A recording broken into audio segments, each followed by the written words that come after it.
Now, ever since Season 2 of The Mandalorian, it's been pretty clear that at some point Grand Admiral Thrawn is going to be showing up in the Mandoverse, maybe possibly even as early as this upcoming season of The Mandalorian. And even if he doesn't physically show up, even if we don't literally see him, there's a good chance he'll either be name dropped again or heavily alluded to before almost certainly showing up in the Ahsoka series.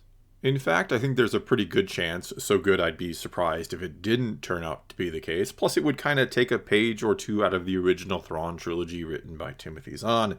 Anyway, I think that Thrawn is absolutely going to be the main antagonist of this whole era, and leading the Imperial remnants, of which so far we've only seen small pockets of, but that there's probably a much, much larger force out there somewhere, one with far more ships than just the one light cruiser we saw that Moff Gideon had. And this greater, larger threat out there in the Outer Rim, or maybe even beyond it, has been teased and talked about on a few different occasions, and always by Captain Carson Teva of the New Republic, who is always asking anyone who's encountered the Imperial remnants what they know about them. There's something going on out here. They don't believe it on the core worlds, but it's true. These aren't isolated incidents. They need to be stopped before it's too late. But we can't do it without local support. That ship showed up on a transponder log back in Navarro in an incident involving Imperial remnants. I'm just connecting some dots here. You mind answering a few questions? We've even seen in one of the trailers for Season 3 of The Mandalorian that he's telling someone, maybe even an important member of the New Republic, like a Mon Mothma, this. There's something dangerous happening out there. And by the time it becomes big enough for you to act, it'll be too late. Which, yeah, I do think he's on the trail of Thrawn, and again, a much larger Imperial remnant than either the New Republic believes is out there or wants to believe is out there. They'd rather stick their head in the proverbial sand. Which all leads to some pretty interesting questions and potential concerns, not only about Thrawn, but about the future direction of the whole Star Wars franchise. And one of those more concerns is just flat out getting Thrawn wrong. And I don't just mean not fully showcasing his brilliance, which you could argue is not only tricky given that in the books you can easily flat out explain his reasoning and line of thinking, but that in Rebels they may have failed at that. That Thrawn felt, shall we say, a bit watered down in that show, when he should have ended the series, ended the Ghost crew within an episode or two of encountering them, but he always found a reason to let them go to lead to a bigger fish. But setting that aside, I do think one of the things many fans of Thrawn are concerned about is getting him wrong in terms of kind of just showing him as a straight-up villain when, especially if you've read the 2 new Thrawn trilogies about him in the new canon, you know that couldn't be further from the truth, that if anything he's more of an anti-hero who's doing everything he can for his people, for the Chiss. That pretty much everything we've seen him do, or will do, is for them, and that even includes why he initially joined the Empire, which was done to sort of gauge their might, you could say, to see if they could eventually be an ally in a war against a powerful race of beings known as the Grisk, who are out there in the unknown regions wreaking havoc and threatening not only the Chiss ascendancy, but potentially the whole damn galaxy.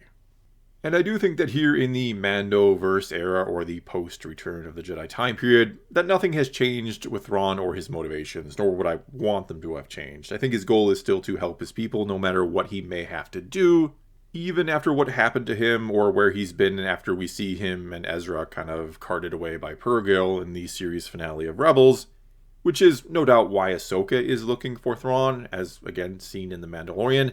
She thinks he must know where Ezra is, and she wants to keep her promise made to Ezra in the world between worlds to come and find him. When you get back, come and find me! I will! I promise! And not to get too far off topic, but I'm really hoping that when Ahsoka does eventually find Ezra, that he's kind of in a way sided with Thrawn, that Thrawn has maybe somehow shown him the threat of the Grisk that they pose to the entire galaxy, and that everything he's done while he was with the Empire and so on was in an effort to stop them. Not because he's a rah-rah, I'm for the Empire guy just for the heck of it. And I'm looking forward to the scene when Ahsoka and Sabine finally find Ezra, and they learn he's with Thrawn, and he tells them something like, You have not seen what I have seen. But seriously, it's going to be rather disappointing as someone who's been a fan of Thrawn for decades at this point, and who has highly enjoyed the new canon books about him, if they screw him up somehow, and if they do, for reasons, decide to abandon what those new books have set up about him, and the storylines introduced there, they've really been one of the bright spots in the recent Star Wars books and comics. Anyway, assuming they do keep those books canon, and I do think they will, and they then run with the story from them about the Grysk and what Thrawn's real motivations have always been when it comes to joining the Empire and so forth, it then stands to reason that what he's doing now in the Mandoverse, again, with the Imperial remnants, is so that they can help the Chiss fight the Grysk eventually. That it's not so much about overwhelming the New Republic just for the heck of it, as it is about being able to stand against the Grysk. Though, of course, when the New Republic learns about Thrawn and what he's doing out there, they won't see it that way, or won't want to see it that way. Though maybe Thrawn does first want to just retake the whole Empire and will attack the New Republic, who knows? It could be that he sees them as weak and disorganized, which has been alluded to multiple times in The Mandalorian by different characters, and that he could easily conquer them for an even bigger force to fight against the Grysk. Either way, one has to wonder if, in a sense, if this is all leading Thrawn to being the one who kind of creates the First Order out of the remnants of the Empire. And I know some might not like that idea for multiple reasons. First, because they don't want to see the Mandoverse, or Thrawn in particular, connected to the sequel trilogy in any way, shape, or form. And second, because we have already got some, albeit maybe a bit disjointed, backstory or information about the founding of the First Order, and it hasn't involved Thrawn at all. He's never been mentioned anywhere, and you'd almost think he would have been at this point.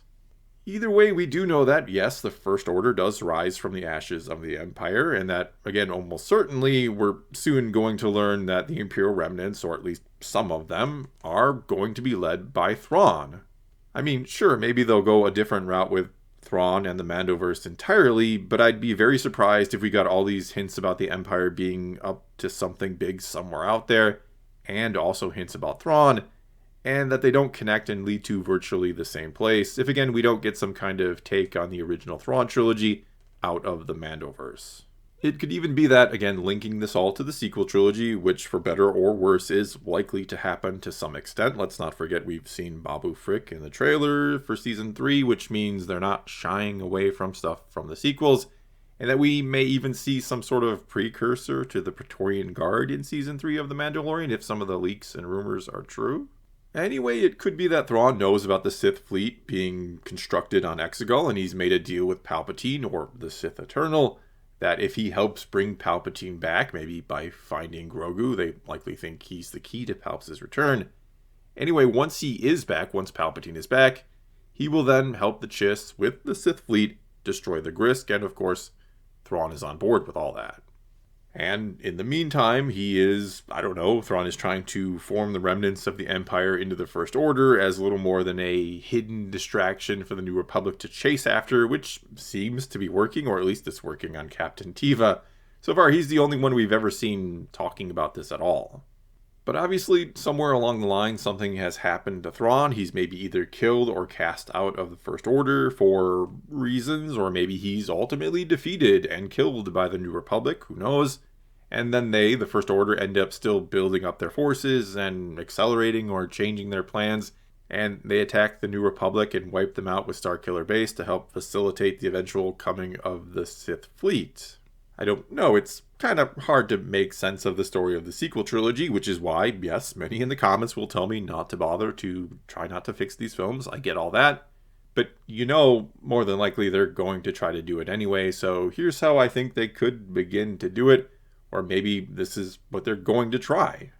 And if they do somehow go this route, if the Sith fleet was going to help the Chiss destroy the Grysk, well, we've now seen that fleet destroyed in The Rise of Skywalker, which means no one is coming to help the Chiss, and the Grysk could then eliminate them and be coming for, they could be coming for the rest of the galaxy. They could be coming for Rey's eventual new Jedi Order, and whatever is left of the New Republic, or however much they can rebuild before the Grysk show up, and now you've set up the next big story. Well, that's all I've got for this time. Now it's your turn to tell me what you think about this kind of interesting idea, I suppose, or you can check out our interesting, crazy theory I have about Grogu over on my other channel. Either way, do leave your comments below and let's talk some Star Wars. And until next time, thanks for watching.